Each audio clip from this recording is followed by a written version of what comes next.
और देखते देखते लम्हों में ऐसे ऐसे ऐसे करके एक के बाद एक ताश के पत्तों की तरह बिखर गए बिल्कुल। है पाकिस्तान टीम के लिए, बल्कि आप एक काम करें, स्पेशली बाबर आजम, ये चुल्लू भर पानी लें और उसमें डूब जाएं आप। पाकिस्तान वर एट 150 फॉर 4, वो साउथ शकील आउट हुआ, उसके बाद एकदम से इनकी लाइन लग गई। स्पिनर के हाथों जो पिछले मैच में हीरो बने हुए थे उनसे खेला ही नहीं गया, अनाड़ियों की तरह खेल रहे हैं। क्योंकि मैंने अभी सिर्फ बोला था कि बाबर आजम ने 42 कर लिए है, आउट हो गए। मैं अभी अनाउंस करने लगी थी कि सुना है कि बाबरू ने 42 कर लिए। और विकेट किसने लिए उसके? किसने? Rabada. Babar Azam is concern, start उनको मिल रहा है, 2-4 चौके लगते हैं, ऐसा लगता है कि बाबर की फॉर्म खुल जाएगी, लेकिन उसके बाद बाबर फिर एक शेल में जाता है, जजमेंट का एरर आता है और फिर अपना विकेट देके चला जाता है। लेकिन वो भी किससे आउट हुआ जिससे आउट नहीं होना चाहिए था। पूरी टीम स्पिनर के हाथों आउट हो रही है, बाबर आजम फास्ट बॉलर के हाथों आउट हो रहा है। बाबर आजम इन स्विंग आ रही है रबादा का और वो आउट होकर चला गया। पोलक ने भी एक बात बोली कि यार मैं तो हैरान हुआ जब शान पे अपील हुई तो लोग कह रहे हैं इसको आउट करो, ये जाए फटाफट बाबर आजम है। ठीक है, देखें ये जो शाहिद अफरीदी के टाइम में ये जो चीजें हैं ना, ये हमें सोचने की जरूरत है, ये हमारे क्रिकेट चलाने वालों को सोचने की जरूरत है कि एक बंदा इतने अरसे से कुछ नहीं कर रहा, उसके बावजूद भी आवाम कह रही है वो आए बैटिंग करने के लिए। ठीक है, ये हमारे लोगों को सोचने की जरूरत है। इसका मतलब आपके पास प्लेयर ही कोई नहीं है और लग गए पाकिस्तानी टीम के, लग गए, समझे आप यार। मतलब कि अब तो मजाक ही होके रह गया, हर मैच के अंदर कोलैप्स करे जा रहे हैं। 167 के ऊपर मुझे पता था कि तीसरी इनिंग मुश्किल होगी पाकिस्तान के लिए, लेकिन इतनी मुश्किल हो जाएगी। आपको 100 रन की लीड मिली हुई थी, बल्कि 109 रन की लीड मिली हुई थी। अगर वो लीड ना होती तो आज हमारा क्या हाल होता, आप खुद सोचें। 167 के ऊपर ऑल आउट हो गए। और बंदा सोच, जो 1 घंटे पहले ये मैच देख रहा होगा या 40-45 मिनट पहले ये मैच देख रहा होगा, पाकिस्तान वर एट 150 फॉर 4, वो साउथ शकील आउट हुआ, उसके बाद एकदम से इनकी लाइन लग गई। स्पिनर के हाथों जो पिछले मैच में हीरो बने हुए थे उनसे खेला ही नहीं गया, अनाड़ियों की तरह खेल रहे हैं। भाई स्पिन विकेट बनाने का मतलब ये होता है कि आप लोग जो बाहर के घोड़े होते हैं ना, उनको ट्रबल डालो, क्योंकि वो स्पिन के अच्छे नहीं होते। लेकिन आप लोग खुद स्पिन के अच्छे प्लेयर होने चाहिए। ये नहीं बोलूंगा कि ये तकलीफ दे थे, ये अगली 42 थे, ये देखना मुसीबत थी। बहुत काम करना बाबर आजम को बाकी है, सीधे बल्ले से खेलने हैं, स्पिनर्स को काउंटर करने की कोशिश जरूर करें, लेकिन स्वीपें नहीं लग रही, रिवर्स स्वीपें नहीं लग रही। सो मुश्किलात जरूर हैं बाबर के लिए, लेकिन बार बार जो मैं बात आप लोग कहता हूं कि क्या बाबर आजम फॉर्म में, अपने आप से फिर एक दफा पूछ लीजिए, क्या बाबर आजम फॉर्म में है या नहीं है, फिर एक दफा अपने आप से पूछिए। क्योंकि बाबर आजम का मेरी नजरिए में फॉर्म का नहीं, उनके माइंडसेट का इशू है, उनकी अप्रोच का इशू है। वो जिस तरह जजमेंट करते हैं एक्चुअली खोट उसमें, क्योंकि रबाडा फॉर एग्जांपल, बाबर के आउट होने वाली ball, everybody had this kind of an idea कि जब तक वो लेफ्ट हैंडर को बॉल करेगा, बॉल पड़ के बाहर निकलेगा, या वो कोशिश करेगा बॉल पड़ के अंदर लेकर आए लेंथ से। वो नहीं हो पा रहा रबाडा से। बट रबाडा से क्या हो पा रहा है कि राइट हैंडर्स को वो निप बैकर्स जो कर रहे हैं ना, वो बड़े परफेक्ट तरीके से एग्जीक्यूट हो रही है, क्योंकि स्पेशली लेंथ पे वो लैंड करके और क्विक निप बैक इन होती है इस विकेट के ऊपर भी, जहां सबको ये लग रहा है कि ऑफ द विकेट यहाँ इतनी पेस मौजूद नहीं है, लेकिन जो रबाडा के निप बैकर्स हैं वो काफी ज्यादा क्रूशल हैं।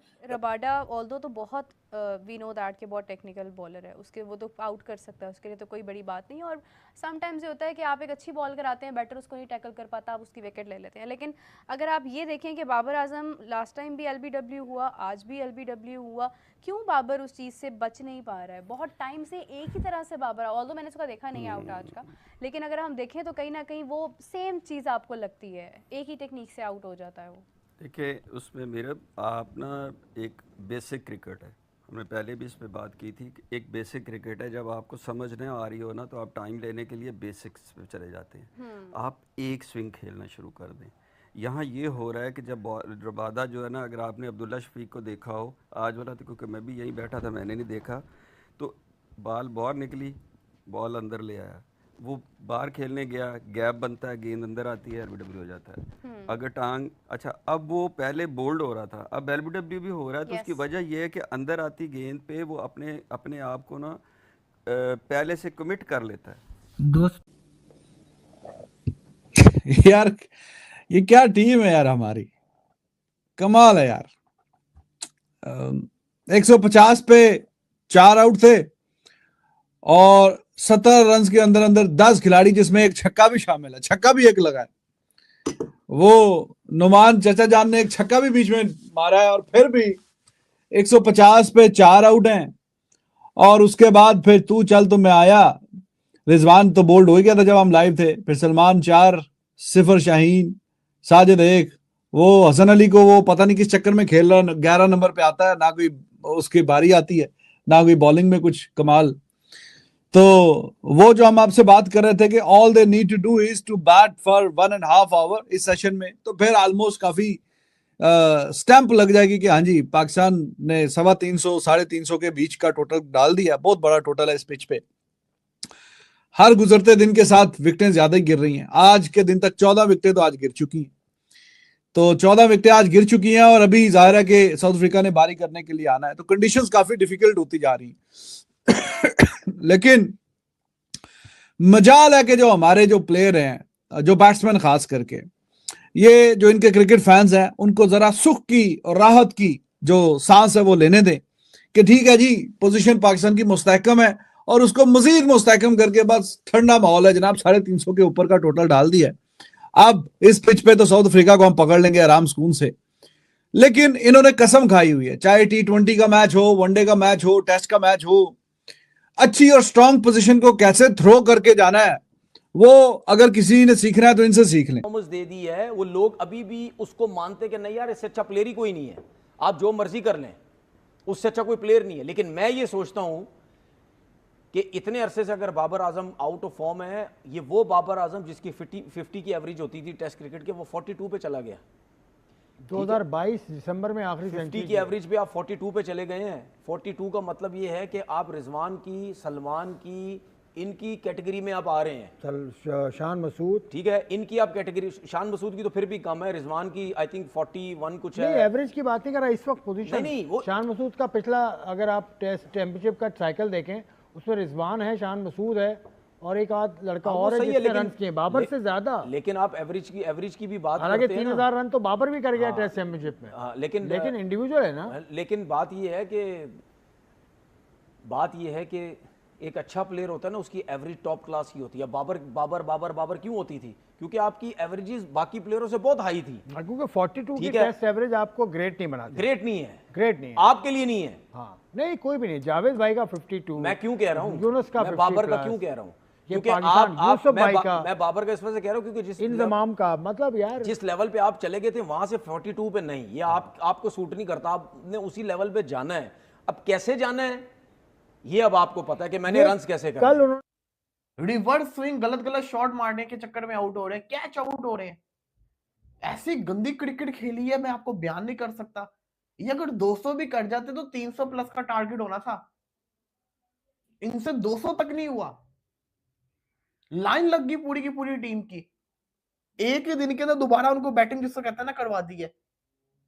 इस वक्त अगर बात करूं तो मैं पाकिस्तान 167 के ऊपर ऑल आउट हो चुका हुआ है और पाकिस्तान की जो परफॉर्मेंस है ना, वो इस वक्त हालात अच्छे नहीं लग रहे। साफ सी बात है, मैं आपको रियलिटी बता रहा हूं। देखो बात बताऊं क्या है, रन अभी भी ज्यादा है, ऐसा नहीं है कि रन कम है। 277 उन्होंने करने कोई इजी नहीं है। वो तो किस्मत अच्छी है कि टारगेट बहुत लंबा है। टारगेट जो है ना, वो लीड हमें अच्छी मिल गई थी, इस वजह से हमें टारगेट जो है ना हमारा 270 प्लस चला गया। टारगेट ज्यादा ही है अफ्रीका के लिए, अफ्रीका के लिए इजी भी नहीं होगा। लेकिन अगर वो तेज क्रिकेट खेलेंगे, अगर वो तेजी से रन करेंगे, तो उन्होंने पिछली इनिंग्स में भी 269 कर लिया था भाई। अभी फुटवर्क होना चाहिए और चीज़ों को अगर आपने जाके वहाँ पे ये इन स्विंग खेलना आउट स्विंग से आसान होता है, डिपेंडिंग कि आप उसकी प्रैक्टिस कर लें, आप उस पर काम कर लें। एक 6 इंच माजरत चाहती हूँ, बाबर जैसा प्लेयर, मतलब बाबर तो वो प्लेयर है कि उसके बारे में कुछ सहाफ़ी ये बताते हैं कि वो तो उल्टा बता रहा होता था लोगों को कि नहीं अगर इस तरह से इसको किया जाए ना तो ये ऐसे हो सकता है। वो तो खुद बात करता था टेक्निक्स के ऊपर। वो प्लेयर मतलब बार बार एक ही मिस्टेक कैसे दोहरा सकता है? इससे मुश्किल बॉलिंग पे उसने बड़े बड़े रन्स किए हुए हैं। exactly. मतलब ये उसके लिए ना बॉल नहीं है ना क्रिकेट नहीं है। रबाडा के एक निप बैकर के ऊपर बाबर आजम तो अर्ली ऑन ही आउट हो गए थे लंच सेशन के बिल्कुल स्ट्रोक के ऊपर, लेकिन डीआरएस पे मामला गया। रमीज राजा ने अपने मुंह पे टेप लगाई हुई, अब नहीं बोलेंगे वो वहां बाबर सरवाइव किया। लेकिन अगर मैं इन नटशेल देखूं और बाल की खाल ना निकालूं तो बेहतर 42 रन थे, but a lot needs to be done as far as Babar Azam is concern. Start उनको मिल रहा है, 2-4 चौके लगते हैं, ऐसा लगता है कि बाबर की फॉर्म खुल जाएगी, लेकिन उसके बाद बाबर फिर एक शेल में जाता है, जजमेंट का एरर आता है और फिर अपना विकेट देके चला जाता है। सो 50-50 वाला मामला है बाबर आजम का, पिछली इनिंग्स में भी, इस इनिंग्स में भी, and nothing too much to add into his individual efforts और हिज इंडिविजुअल मिस्टेक्स, क्योंकि वो दुनिया के सामने हैं। डूब जाएं आप, घर में भी तुम लोगों से बैटिंग नहीं होती। वो मिसाल ले लो इंजमामुल हक से, जिसने अकेले ने खड़े होकर मुल्तान में टेस्ट मैच जितवा दिया था बांग्लादेश के अगेंस्ट, लेकिन उसके घुटनों में पानी था, उसके अंदर हिम्मत और जुर्रत थी। ये घटिया सीधी विकेटों के प्लेयर हैं, यानी कि टैलेंट भी होता है, पहुंच भी जाते हैं, फिर भी घबरा जाते हैं। तो ये किसकी जरूरत है, मुझे तो समझ नहीं आती है, क्योंकि अच्छी भली टीम चल रही थी। अब लोग कहते हैं, मुझे मिल रहे थे, सड़कों पे बहुत एक्सपर्ट्स हैं, इंडियंस भी मिलते हैं, पाकिस्तानी, वो कहते हैं जी साइकियाट्रिस्ट ढूंढे इस टीम के लिए, कोई साइकोलॉजिस्ट ढूंढे, ये पैनिक कर जाते। नमस्कार दोस्तों, जैसा कि आप जानते हैं कि पाकिस्तान और साउथ अफ्रीका के बीच में टेस्ट मैच खेला जा रहा है। पाकिस्तान की पहली इनिंग भी बाबर के फ्लॉप होने के बाद सेकंड इनिंग में तो पूरी की पूरी टीम ही फ्लॉप हो गई है और बाबर आज फिर 42 रन पे आउट हो गया और पाकिस्तान की टीम एक समय 150 पे 4 विकेट भी थी और उसके बाद पाकिस्तान की टीम सारी की सारी 167 पे ऑल आउट हो गई। ये देखकर पाकिस्तान मीडिया इस समय बहुत ज़्यादा रो रहा है, बोल रहा है कि पाकिस्तान वालों को कभी नहीं सुधर सकते और बोल रहा है कि इनकी ये आदत हो चुकी है कि जल्दी से बहुत जल्दी करने की करते हैं, पता नहीं क्या इन्होंने कहाँ जाना है और बहुत जल्दी आउट हो गए हैं। और कोलैप्स होने के बाद पाकिस्तान मीडिया इनको जमकर धो रहा है। सर दोस्तों, अभी आगे वीडियो में देखना, इनकी बहुत बुरी तरह से बेइज्जती कर रहा है पाकिस्तान मीडिया। दोस्तों, अगर आपको ये वीडियो अच्छी लगी हो तो रिक्वेस्ट आपसे, प्लीज़ वीडियो को लाइक कीजिए, शेयर कीजिए और चैनल को सब्सक्राइब कीजिए। थैंक यू सो मच, धन्यवाद आपका वीडियो देखने के लिए।